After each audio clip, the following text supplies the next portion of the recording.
Okay, so now I'm going to go ahead and show you all of the feed speeds, forward, reverse, high, low, and go through the numbers. This is a practice that I don't recommend you do.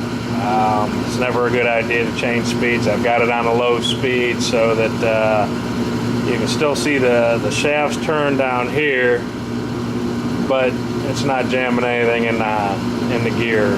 And again, don't do this. It's just again, I do this because if I had to stop it in between each speed, it would take forever. And I know that's why people do it, but it's really bad for the machine.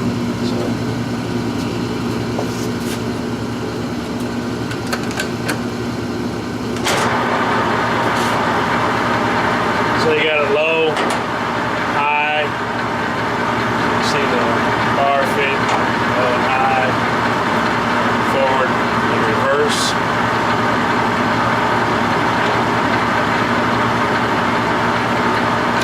C range, B range, A range.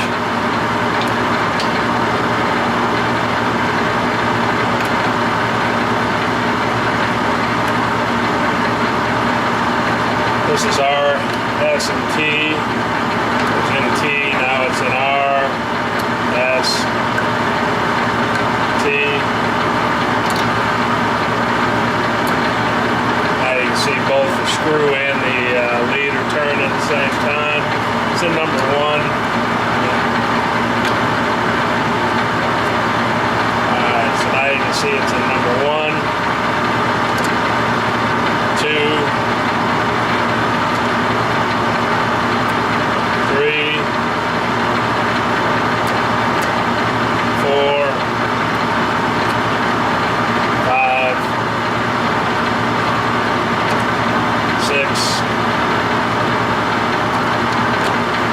7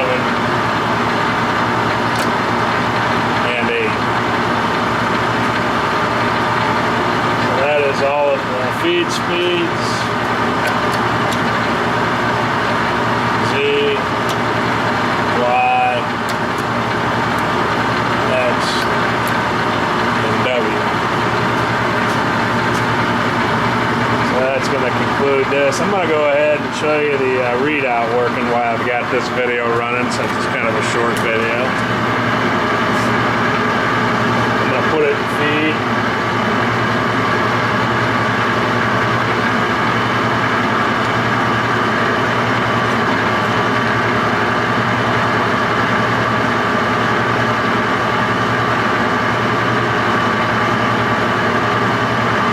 So you can see the cross feeds now engaged.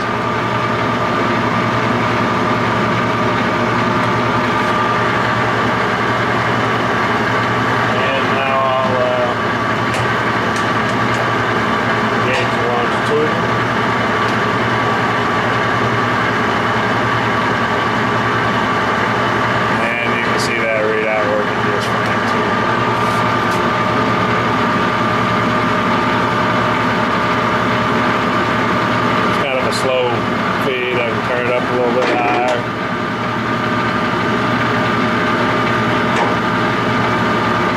So you can see the feeds, and then if you want to reverse that,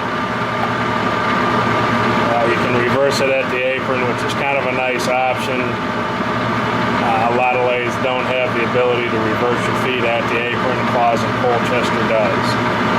So that's going to conclude this part of the video. I'm going to set her up and do